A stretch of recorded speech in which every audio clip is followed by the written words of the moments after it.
তো নমস্কার বন্ধুরা। 26শে মার্চ 2026 থেকে মেষ রাশিতে প্রবেশ করতে চলেছে শুক্র। তাহলে জানুন কিভাবে এই অবস্থান আপনার জীবনে খরচ, কাজ, প্রেম এবং কমফোর্ট জোনে প্রভাব ফেলতে পারে। তো এই ভিডিওটার একদম শেষ পর্যন্ত দেখতে থাকুন। তো প্রথমে একটু আপনাদেরকে বলে দিই যে বর্তমান সময়ে দাঁড়িয়ে আমরা কেন শুক্রের প্রভাবটাকে সব থেকে বেশি আলোচনা করব। বর্তমান সময়টার দিকে তাকান। বর্তমান সময়তে আপনি দেখবেন যে যার মধ্যে জ্ঞান রয়েছে, প্রপার নলেজ রয়েছে, তিনি কিন্তু ঘুরে বেড়াচ্ছেন। তিনি কিন্তু খুব একটা ভালো ইনকাম করতে পারছেন না। কিন্তু দেখবেন যে যার হাতে একটা ওই মোবাইল রয়েছে, মোবাইল নিয়ে লাফিয়ে লাফিয়ে ভালো টাকা ইনকাম করে নিচ্ছেন, মিলিয়ন মিলিয়ন ভিউ কামিয়ে নিচ্ছেন। তো স্বাভাবিকভাবেই বর্তমান সময়টাই কিন্তু রাহু, বুধ এবং তার সঙ্গে শুক্র, এদের প্রভাব অনেক বেশি। বৃহস্পতি অর্থাৎ যেটা বলছিলাম জ্ঞানী মানুষ, এদের প্রভাব কিন্তু অনেকটা কমে গেছে। তো এটা অত্যন্ত দুর্ভাগ্যজনক। তো ঘটনা হচ্ছে এটাই যে যেরকম সময় চলছে সেই সময়টাকে তো আমাদেরকে মেনে নিতেই হবে। তো এখন কিছু করার নেই। তাই বৃহস্পতির ট্রানজিটের থেকেও কিন্তু এখন শুক্রের ট্রানজিট অনেক বেশি তাৎপর্যপূর্ণ। তো যাই হোক, শুক্রের প্রভাব অর্থাৎ শুক্রের ট্রানজিটের ফলে কি ঘটনা ঘটবে সেটা আমি এই ভিডিওতে মেষ রাশি থেকে শুরু করে কন্যা রাশির জন্য কি কি প্রভাব রয়েছে সেটা নিয়ে আলোচনা করব। তো আপনার যদি রাশি এর মধ্যে থেকে থাকে বা আপনার কোনো ডিয়ার নিয়ারের রাশি থেকে থাকে আপনি অবশ্যই দেখবেন, কিংবা আপনার যদি এইগুলোর মধ্যে কোনো একটা লগ্ন থেকে থাকে সেই লগ্নটাও আপনি দেখতে পারেন, কারণ লগ্নের প্রভাবটাই সব থেকে বেশি পড়ে। আর রাশির প্রভাব তো অবশ্যই আপনার মাথার মধ্যে কাজ করে, সেটা থাকবেই। তো প্রথমেই আমি আসছি মেষ রাশি। মেষ রাশিতে প্রবেশ করছে অর্থাৎ শুক্র 1 নম্বর ঘরে মেষ রাশিতে অবস্থান করছে। 1 নম্বর ঘর মানে হচ্ছে নিজের ঘর। যাদের মেষ লগ্ন রয়েছেন তারাও কিন্তু এই জিনিসটার সঙ্গে মেলাবেন, কারণ এই জিনিসটাই কিন্তু আপনার মধ্যে ঘটতে থাকবে। কিরকম ঘটতে থাকবে? আর যাদের মেষ রাশি তারা দেখবেন তাদের মাথার মধ্যে এটা কাজ করবে। তো প্রভাবটা কিরকম করবে এই সময়ে হবে যেটা, আপনি নিজের একটু স্বাচ্ছন্দ্য, আত্মবিশ্বাস এবং শারীরিক সৌন্দর্যের দিকে বেশি মনোযোগ দেবেন এই সময়টার দিকে। অন্ততপক্ষে ভেনাসের যে ট্রানজিটটা হয়েছে এবং ভেনাস যে কটা দিন থাকবে, তো সেই কটা দিনের জন্য আপনার এই ঘটনাগুলো ঘটতে থাকবে। বিশেষ করে কি হবে, আপনার লুক, ফ্যাশন এবং স্টাইল বাড়বে আপনার। নতুন লোক বা নতুন বন্ধু বান্ধবদের কাছে আপনি আকর্ষণীয় হয়ে উঠবেন, আপনার আকর্ষণ বৃদ্ধি পাবে। খরচের দিকটা কিরকম হবে? স্বাভাবিক খরচ বাড়তে পারে, কিন্তু নিজেকে রিফ্রেশ করার জন্য একটু খরচাপাতি হবে। নিজেকে ঠিকঠাকভাবে পরিপাটি করে রাখার জন্য কিন্তু একটু খরচাপাতি হবে আপনার। এবার আমি আসছি বৃষ রাশি। বৃষ রাশির কি ঘটনা ঘটছে? শুক্র আপনার এই মুহূর্তে রয়েছে 12 নম্বর ঘর। 12 নম্বর ঘর মানে আমরা কি জানি, এটা খরচপাতির ঘর, হাসপাতালের ঘর, বিলাসিতার ঘর, বিদেশ যাত্রার ঘর, এই সমস্ত ঘরগুলোকে কিন্তু নির্দেশ করে। তো স্বাভাবিকভাবেই যেহেতু 12 নম্বর ঘরে আপনার শুক্র প্রবেশ করছে, স্বাভাবিকভাবে কি হবে, বিলাসবহুল জিনিসপত্র কেনার জন্য, আনন্দ বিনোদনের জন্য আপনার কিন্তু খরচা বাড়তে পারে। পাশাপাশি আপনি এই সময় বিদেশ যাত্রাও করতে যেতে পারেন। একটা বেশ রোমাঞ্চকর পরিবেশ, সেই রকম পরিবেশে আপনি বিদেশ যাত্রাও করতে যেতে পারেন।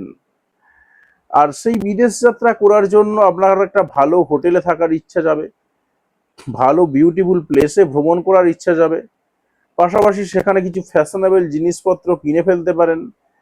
নিজের সেলফ কেয়ারের জন্য আভিজাত্যপূর্ণ কিছু জিনিসের দিকে আপনি ঝোঁক বাড়তে পারে আপনার, সেইগুলোর পিছনে আপনি খরচা করতে পারেন। তাই ওভারঅল দেখলাম যেটা, আপনার কিন্তু খরচাপাতি বাড়ছে।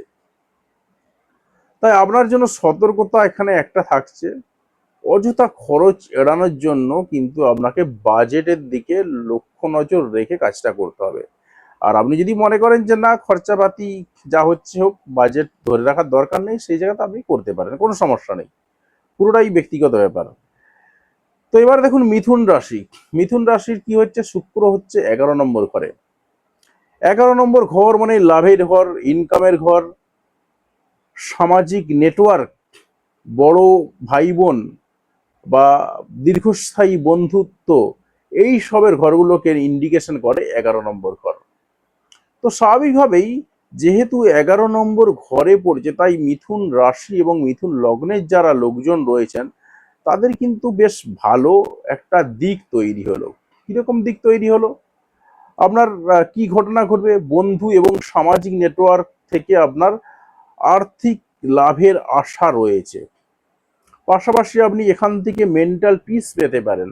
দীর্ঘস্থায়ী বন্ধু কিংবা আপনার বড় ভাই বোন যারা রয়েছেন তাদের থেকে আপনি একটা মেন্টাল পিস পেতে পারেন, বা দাদা স্থানীয় যে কেউ রয়েছেন তাদের থেকেও কিন্তু আপনি একটা মানসিক শান্তি পেতে পারেন এই সময়তে।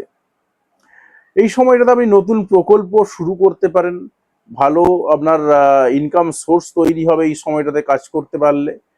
পাশাপাশি আপনার সামাজিক জীবনও কিন্তু অনেক মধুর হবে, সামাজিক যোগাযোগ কিন্তু অনেক বাড়বে। তাই এই সময়টাকে যারা মিথুন রাশি এবং মিথুন লগ্নের মানুষজন রয়েছেন, এই সময়টাকে আপনারা একটু কাজে লাগান। কাজে লাগালেই কিন্তু দেখবেন আপনার আলটিমেটলি ভালো হবে আপনার। এরপরে আমি আসছি কর্কট রাশি। দেখুন কর্কট রাশির ক্ষেত্রে কি হচ্ছে, শুক্র হচ্ছে 10 নম্বর ঘরে। 10 নম্বর ঘর মানে হচ্ছে কর্ম বা কেরিয়ারের ঘর, সাফল্যের ঘর। সাফল্যের ঘরের থেকেও মেন কথা হচ্ছে কর্মের ঘর। আপনি কি কাজ করছেন, আপনার পেশা রিলেটেড ঘর এটা। তো স্বাভাবিকভাবে এখানে শুক্র প্রবেশ করছে, তাই কাজের জায়গাতে কিন্তু আপনি একটু রিল্যাক্স এবং কমফোর্ট ফিল করবেন, একটু রিল্যাক্সেবল ভাবে থাকতে চাইবেন, রিল্যাক্সেবল ভাবে বসবাস করতে চাইবেন। বসের সঙ্গে সম্পর্ক ভালো হবে, সম্পর্ক মধুরতা পাবে, এই টাইপের আর কি। পাশাপাশি কাজের চাপ একটু কম মনে হবে, আপনি একটু কমফোর্ট জোনে চলে যেতে পারবেন এই সময়টা। অর্থাৎ কর্কট রাশির মানুষদের ক্ষেত্রেও কিন্তু বেশ কিছু জায়গাতে একটু গন্ডগোল থাকলে অন্ততপক্ষে শুক্রের ট্রানজিট হওয়ার ফলে কর্কট রাশির মানুষদের কিন্তু কিছুটা হলেও সুবিধা হচ্ছে। কিন্তু সতর্কতা কয়েকটা জায়গাতে অবলম্বন করতে হবে। যখন আপনি কোনো বড় সিদ্ধান্ত নিচ্ছেন, সেই বড় সিদ্ধান্ত নেওয়ার জায়গাতে আপনাকে একটু সতর্ক থাকতে হবে, তাহলেই চলবে। এবার আমি আসছি সিংহ রাশি। দেখুন সিংহ রাশির জন্য যদি বলি, সিংহ রাশির হচ্ছে 9 নম্বর ঘর। 9 নম্বর ঘর মানে কি, ভাগ্যের ঘর। বিদেশ যাত্রা না হলেও অন্ততপক্ষে দেশের মধ্যে ভ্রমণের ঘর, উচ্চশিক্ষার ঘর, ধর্মের ঘর। তো স্বাভাবিকভাবেই আপনার যখনই এই 9 নম্বর ঘরেতে শুক্র প্রবেশ করছে বা ভিনাস প্রবেশ করছে, স্বাভাবিকভাবেই এই যে ঘটনাগুলো, এই ঘটনাগুলোর উপর একটা প্রভাব পড়বে। শিক্ষার দিক থেকে আপনি একটা ভালো কিছু পাওয়ার আশা রয়েছে আপনার। ধর্ম কিংবা দর্শনমূলক কাজের প্রতি আপনার আকর্ষণ বাড়বে। কোনো ভালো শিক্ষা প্রতিষ্ঠানে আপনি ভর্তি হতে পারেন এই সময়টাতে। এই সমস্ত জায়গাগুলো কিন্তু আপনার বাড়তে পারে, বাড়ার সম্ভাবনা রয়েছে আপনার সিংহ রাশি এবং সিংহ লগ্নের যারা মানুষ রয়েছেন। আবার যেহেতু ভ্রমণের ঘর, তাই কিছু ছোট ভ্রমণ, অন্ততপক্ষে দেশের মধ্যে ছোট ভ্রমণ হয়ে যাওয়ার কিন্তু সম্ভাবনা প্রবল রয়েছে। এবং ভ্রমণ কোথায় হবে, প্রাকৃতিক পরিবেশে ভ্রমণ হওয়ার কিন্তু সব থেকে বেশি যোগ দেখতে পাওয়া যাচ্ছে আপনার। পাশাপাশি এবারে আমি আসছি কন্যা রাশি। কন্যা রাশির শুক্র কত নম্বর ঘরে পড়ছে না, 8 নম্বর ঘরে পড়ছে। তো 8 নম্বর ঘর মানেই হচ্ছে কি, 8 নম্বর ঘর মানে হচ্ছে মেন্টাল চাপ, পরিবর্তন। 8 নম্বর ঘরটাকে আমরা একটা ডেঞ্জারাস ঘর বলি, ইনহেরিটেড কিছু পাওয়ার ঘর, এই ধরনের জিনিসপত্র। আলটিমেটলি 8 নম্বর ঘর মানে একটা ভয়ঙ্কর ঘর। 8 নম্বর ঘরে খুব একটা কিছু নেই, রিসার্চ পেপার যে সাবমিটের জায়গাতে ভালো একটা ঘর হতে পারে, আর অ্যাজ সাচ কিছু নেই, গোপনীয়তার ঘর পুরোপুরি। তো আপনার কি ঘটনা ঘটবে, দেখুন আপনি যেহেতু এটা একটা ইনহেরিটেড প্রপার্টি পাওয়ার ঘর, তাই স্বাভাবিকভাবে কিন্তু যেখানে যৌথ সম্পত্তি বা পার্টনারের সম্পত্তি রয়েছে সেই জায়গাতে আপনার মনোযোগ চলে যাবে, মানসিক চাপ কিছুটা বাড়তে পারে। তাই কন্যা রাশি এবং কন্যা লগ্নের যারা মানুষ রয়েছেন, বিশেষ করে কন্যা লগ্নের যারা মানুষ রয়েছেন, কন্যা লগ্নের প্রভাবটা বেশি পড়বে। আর রাশিটা বললাম মনের মধ্যে পড়বে, কিন্তু ঘটনাটা ঘটবে না। তো তাদের জন্য এই ঘটনাগুলো ঘটবে। আর এই সময়টা আপনাকে যেটা করতে হবে, বিনিয়োগে একটু সতর্কতা অবলম্বন করতে হবে। হঠাৎ খরচ বা ব্যয় হয়ে যেতে পারে। এমনি বিনিয়োগ করার দিক থেকে এখন শেয়ার মার্কেটের যা কন্ডিশন আপনি খুব ভালো করে জানেন, যারা কারবার করেন শেয়ার মার্কেটে। খুব ভয়ঙ্কর পরিস্থিতি। একদিন 10,000 টাকা প্রফিট হয়, আমি এটা মোটামুটি ভ্যালু ধরে বলছি। মোটামুটি যদি আপনার ভালো একটা ইনভেস্টমেন্ট থাকে, আপনি যদি একদিন 10,000 টাকা প্রফিট দেখেন, তো তারপরের দিনে 20,000 30,000 টাকা লস। স্বাভাবিকভাবেই শেয়ার মার্কেটের পজিশন ভীষণ ভয়ঙ্কর এখন এই মুহূর্তে। অবশ্যই ইনভেস্টমেন্ট করার জন্য উপযুক্ত, কিন্তু কোন দিকে যাবে সেটাও বলা যাচ্ছে না। সেই হিসাবে বলা যেতে পারে ইনভেস্টমেন্টের জন্য কিন্তু একটু গন্ডগোল রয়েছে। তাও বলবো কন্যা রাশির মানুষজনরা ইনভেস্টমেন্ট করার আগে একটু বুঝে সুঝে কাজ করতে পারেন, আলটিমেটলি ভালোই হবে। তার মানে আমরা কি দেখলাম, খরচ, কাজ, প্রেম, এই সমস্ত দিক থেকে কিছু পরিবর্তন ঘটছে কিছু কিছু ক্ষেত্রে। এটাই হচ্ছে মেন ব্যাপার আর কি। তো যাই হোক, কোথা থেকে ভিডিওটা দেখলেন সেটা অবশ্যই কমেন্ট করে জানাবেন। আর চ্যানেলে যদি নতুন হয়ে থাকেন সেক্ষেত্রে অতি অবশ্যই চ্যানেলটাকে সাবস্ক্রাইব করে পাশে আসা বেল বাটনটা অবশ্যই প্রেস করবেন পরবর্তী সময়ের ভিডিওর নোটিফিকেশন পাওয়ার জন্য। আর আপনি যদি ইতিমধ্যে সাবস্ক্রাইব করে থাকেন তাহলে আপনাকে অসংখ্য ধন্যবাদ। অবশ্যই ভিডিওতে লাইক দিয়ে আমাদের উৎসাহ বাড়াবেন। আমাদের একটা লাইক আমাদের প্রচুর উৎসাহ বাড়ায়। এবং কমেন্ট করে জানাবেন যে আপনি কোন এলাকা থেকে ভিডিওটা দেখলেন। পাশাপাশি যারা কনসাল্ট করতে চাইছেন, আপনারা অনলাইনে কনসাল্ট করতে পারেন। পাশাপাশি অফলাইনে কনসাল্টের জন্য বুক করতে পারেন এই মুহূর্তে। যে স্ক্রিনে যে নাম্বারটা দেওয়া রয়েছে এই নাম্বারে ফোন করতে পারেন। আপনি মে মাসে ডেট পাবেন, আমি এখন থেকে বলে দিচ্ছি। আপনি কিন্তু মে মাসে ডেট পাবেন, মে মাসের আগে ডেট পাবেন না। তবে এবারে যদি প্লেস অনুযায়ী সেটা ভ্যারি করবে, মে মাসের কোন সময় আপনি ডেট পাবেন। যদি অনলাইনে আসতে চান সেই জায়গাতে দাঁড়িয়ে আপনি 2-4 দিনের মধ্যেই ডেট পেয়ে যাবেন।